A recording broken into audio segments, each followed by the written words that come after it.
Bon alors aujourd'hui on va parler d'un risque que vous encourez si vous utilisez des images trouvées sur Google en images de référence par exemple dans vos prompts sur Midjourney. Alors je vous arrête tout de suite, on va pas parler de droit d'auteur dans cette vidéo, on va vraiment parler des rendus finaux que vous pourriez avoir sur Midjourney et qui pourraient vous déplaire. Donc je vais vous montrer quel est le problème dont je vous parle dans cette introduction et surtout comment l'éviter. Donc c'est parti, on passe sur mon écran, je vous explique tout ça. Bon alors si on faisait un petit cas pratique dans cette vidéo, comme ça je vais bien vous illustrer le problème que j'ai sous-entendu dans l'introduction de ce tuto, ce qui fait qu'on va partir de cette image là, voilà, très sympa, créée avec mon style personnalisé. J'ai déjà fait une vidéo sur le sujet si ça vous intéresse. Donc là ce qu'on va faire, c'est qu'on va essayer de rajouter une épée ici dans la main droite du personnage. Évidemment on va utiliser l'InPainting, donc la fonctionnalité Vary Region. Alors c'est parti, on va cliquer et on va essayer pour voir si ça fonctionne ou non. Alors on va prendre le petit rectangle là et on va sélectionner cette zone là, voilà, ça me paraît pas mal et le prompt il est là, the knight is holding a sword in his hand, donc le chevalier tient une épée dans sa main. Alors on va partir là-dessus, on va faire un tout peu plus grand comme ça, voilà, et là normalement il y a assez d'espace pour faire une épée, donc je lance le prompt et on voit ce que ça donne. Bon là on est à 35%, 55% de génération d'images, donc on voit à peu près ce qui va apparaître et a priori il va pas se passer grand chose, j'ai l'impression. Donc là on est à 75%, toujours pas d'épée en vue, donc on va regarder ça et à mon avis voilà, il s'est rien passé en fait. Donc l'épée n'est pas apparue, je pense que ça c'est quelque chose qui vous est arrivé plein de fois, c'est-à-dire d'utiliser l'InPainting et au final il s'est rien passé, ce que vous aviez demandé n'est pas apparu. Bon, le but de cette vidéo c'est pas de comprendre pourquoi c'est pas apparu, c'est pas la question. Peut-être que la zone n'était pas assez grande, peut-être que j'aurais dû sélectionner tout le bras, peut-être que mon prompt était pas bon, peu importe, c'est pas ça qui m'intéresse ici. Moi ce que je veux vous montrer c'est autre chose. Et donc là si vous suivez mes tutos, peut-être que vous vous dites faudrait rajouter une image de référence, notamment d'une épée, comme ça effectivement ça marcherait mieux, puisque quand on rajoute une image de référence dans le Vary Region, donc pour l'InPainting, effectivement ça marche très bien. Donc là peut-être que vous pourriez aller sur Google comme je viens de le faire ici et prendre une épée comme ça et ensuite rajouter l'URL. C'est ce qu'on va faire et on va voir le résultat que ça va donner. Donc je copie-colle tout ça, j'ai pris une épée un peu au pif, j'ai trouvé ça sur Google. Ici je garde exactement la même sélection parce qu'elle est préenregistrée et le seul truc qui change c'est que dans le prompt je vais mettre maintenant l'URL de l'image que j'ai trouvée sur Google, donc mon épée, et je laisse l'image se générer. Alors l'image weight à 3 c'était pas obligatoire, je pense qu'on aurait eu exactement le même résultat avec un image weight à 1, donc la valeur par défaut. En tout cas on va voir ce que ça va donner. Normalement il devrait y avoir une épée qui devrait s'ajouter et là on est à 75% et on voit des trucs qui commencent à apparaître, notamment sur 3 images sur 4, et voilà, on va arriver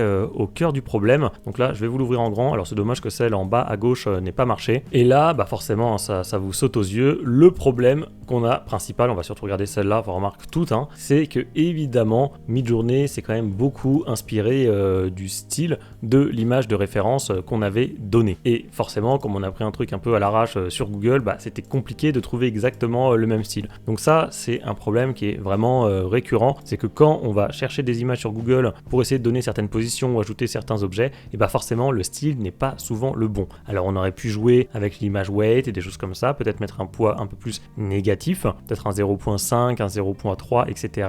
Mais il y a une solution qui selon moi est plus simple et on va la voir ensemble tout de suite. C'est-à-dire que là l'idée, plutôt que d'aller chercher une épée en fait sur Google, pourquoi ne pas la faire directement sur Midjourney? Après tout c'est un truc qui est super simple, donc c'est exactement ce qu'on va faire. On va écrire un prompt très simple comme ceci, on va mettre globalement le même aspect ratio et bien sûr ce qui va être très important, ça va être de mettre une image de référence, c'est-à-dire celle-là en sref, pour avoir exactement le même style. Donc c'est ce qu'on va faire, voilà, et je vais mettre en turbo pour que ça aille plus vite et on va voir ce que ça va donner. Normalement j'espère qu'on va avoir des épées posées au sol et ensuite ce sont ces images là qu'on va pouvoir réutiliser en image de référence dans notre prompt pour avoir un style identique. Bon alors voilà ce que ça nous a donné. Alors évidemment on est dans le bon style, après est-ce que ce sont des bonnes épées? Bon c'est pas mal, peut-être qu'on peut essayer avec l'image, je sais pas moi, celle en bas à gauche peut-être, on va voir ce que ça donne. Voilà, du coup maintenant on a cette épée, on va copier le lien de l'image et on va refaire exactement la même chose que tout à l'heure, sauf qu'on va remplacer notre image de référence dans notre InPainting. Donc ici ce que je fais c'est très simple, c'est que je remplace mon ancienne URL d'épée par la nouvelle que j'ai générée sur Midjourney dans le bon style et je lance ma génération.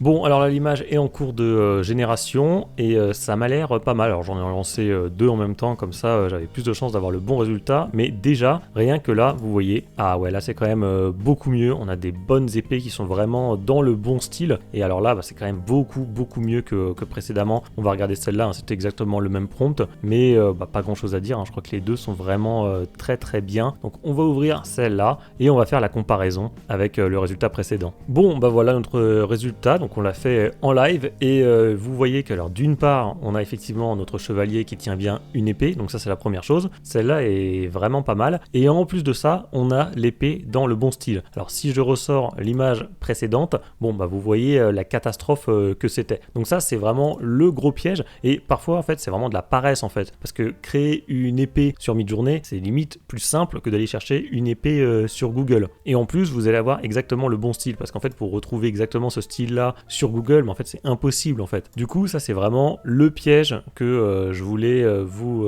mettre en évidence dans cette vidéo et vous montrer comment le contourner. Et j'ai un autre exemple à vous montrer. En fait je vais vous dire d'où m'est venue cette idée. En fait c'est quand je créais ma bande dessinée. Ici je voulais mettre une pelle à côté du cadavre de la jeune fille, là, malheureusement. Très sympa cette histoire, hein, vraiment ça donne envie. Et j'avais utilisé une image de référence d'une pelle, mais vous voyez elle est immonde, c'est en mode 2D, on dirait un jeu PlayStation 1. Je sais pas pourquoi j'ai pris ça et ça m'a donné ce genre de truc dégueulasse. Après j'ai essayé de construire autour et voilà, ça marchait pas en fait, hein. Forcément c'était pas du tout le même style. Je vous montre, hein, c'est pas beau quoi, ça ne se fondait pas du tout dans le style précédent. Je vous montre les résultats, donc c'était pas exploitable pour moi, vraiment j'aimais pas du tout. Et après je me suis dit mais pourquoi j'ai pas juste créé une pelle en fait? J'aurais pu faire une pelle sur Midjourney, ça m'a pris 5 secondes et ensuite je l'utilise en image de référence et ça donne quelque chose de beaucoup mieux comme ceci. On a bien une pelle qui se fond bien dans le style de mon image. Donc voilà, c'était vraiment de la paresse.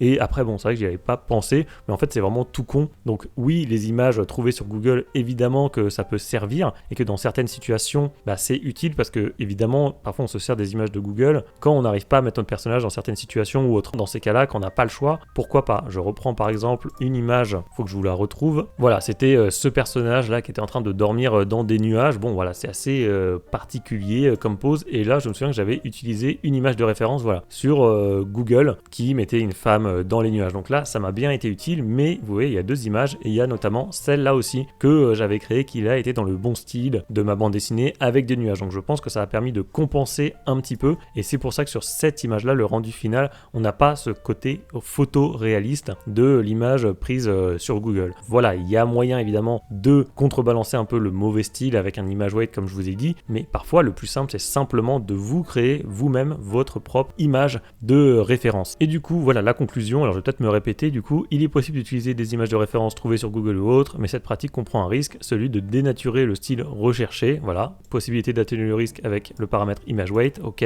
Avant d'utiliser une image trouvée sur Google, posez-vous la question de savoir si vous ne pourriez pas créer votre image de référence directement sur Midjourney avec le style voulu. Donc effectivement c'est un peu répétitif, mais au moins c'est effectivement la conclusion de tout ce que je vous ai montré en live dans ce tuto. Bon voilà, j'espère que ce tuto vous aura été utile. Vous me direz en commentaire si vous aviez déjà commis cette erreur ou non. Est-ce que vous avez déjà eu des images comme ça qui avaient été un petit peu dénaturées à cause d'une image trouvée sur Google et que vous aurez utilisée en image de référence? Pour rappel, je viens de sortir ma nouvelle bande dessinée avec Midjourney, ça s'appelle l'addition. Donc elle a été créée à 100% avec Midjourney, et si vous voulez faire de même, c'est le premier lien qui se trouve dans la description de la vidéo si ça vous intéresse. Je vous mets également un autre lien qui va vous permettre justement de consulter gratuitement la bande dessinée que j'ai créée. Comme ça vous verrez si ça vous plaît ou non et si vous avez envie de faire pareil ou non. Et enfin, pour conclure, comme on a beaucoup parlé d'inpainting dans cette vidéo, écoutez, je vous affiche en plein milieu de votre écran un tuto que j'ai fait sur cette fonctionnalité qui va vous donner des astuces avancées sur ce Vary Region, qui est l'une des fonctionnalités les plus utiles de Midjourney.